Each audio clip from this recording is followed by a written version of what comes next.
Hello guys, it's Andre from Utope, and today I'm gonna show you how to remake Alone by Alan Walker.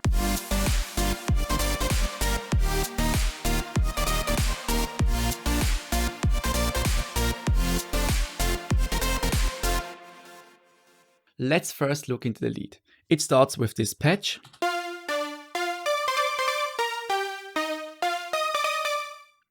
By the way, this is all without effects. Then this patch.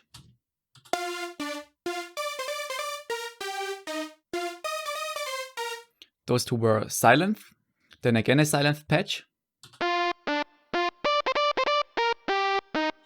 And the most important of all, the white noise. The white noise adds so much power, I can show you. First I will play with the white noise and then at some point without. And again.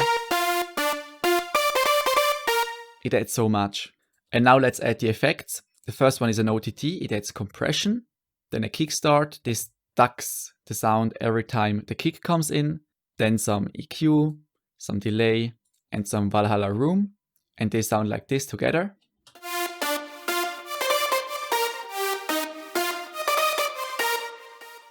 Now let's go to the chords. I will quickly show you the MIDI from the chords with the lead.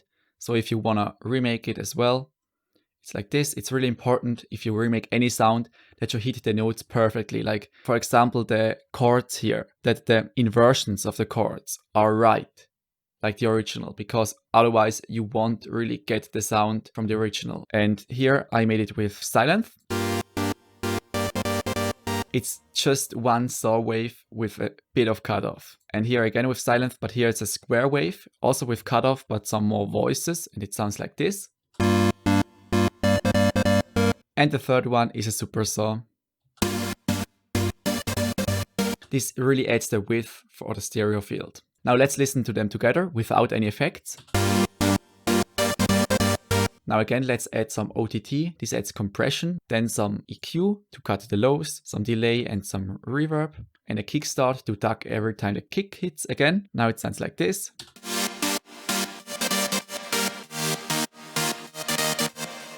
And I was really referencing with the original and I needed more reverb, so I did a little bit more in a separate bus. Now it sounds like this.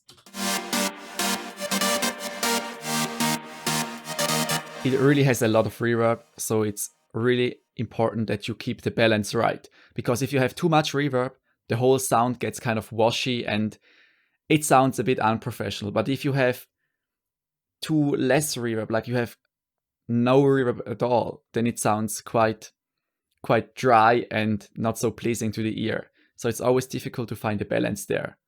And one trick is to sidechain it, sidechain the reverb to the original signal. So every time the original signal comes, the reverb volume goes down. So it's kind of, it makes this room, so it doesn't sound so washed. And I did this here, but not a lot, just a tiny bit. Now let's go to the bass. This is the MIDI again. It's basically just the root note of the chords and all plays the same rhythm. So it still keeps the rhythm from the chords, the bass, and it kind of adds this power. Remember earlier I cut the lows from the chords. These lows really are needed to cut because the bass sits in this area. And like this, the bass really shines. So the first layer is this. It's just a saw wave, kind of one saw wave. It's really weak, but it adds the highs. Then the second layer is a bit a different layer. It adds some width and some color. It's really a warm bass. It's kind of an analog kind of bass.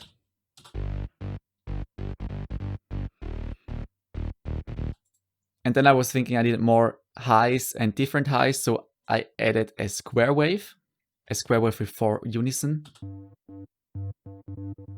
So these are 4 square waves that are stacked on each other and added to the stereo field, so the highs are a bit more stereo. And then I added a sub to fill the things below 100 Hz.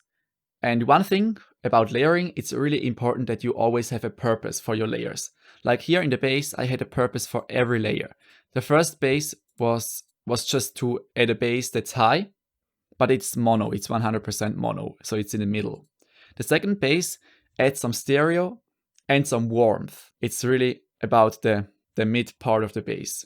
And then some high frequencies again, but it's wide high frequencies. And at the end, I added a sub. The sub contributes to the frequencies below 100 Hertz. So it's just for that. And like this, every layer has its kind of its location in the mix.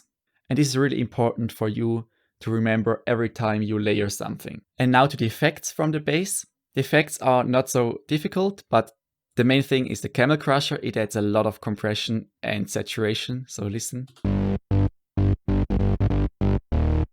And then a kickstart to duck when the kick hits, and some EQ to make this room, as I mentioned, for the sub bass.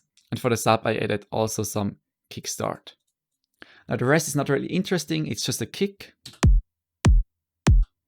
and a clap. The clap was a bit more difficult.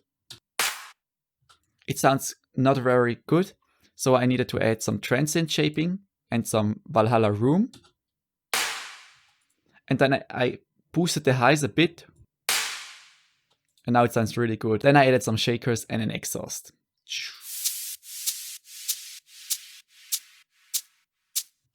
And yeah, that's it. Thank you so much for watching if you watched it until here. If you have any questions regarding this remake or any production things you want to know about, just let me know in the comments or write me a DM on Instagram.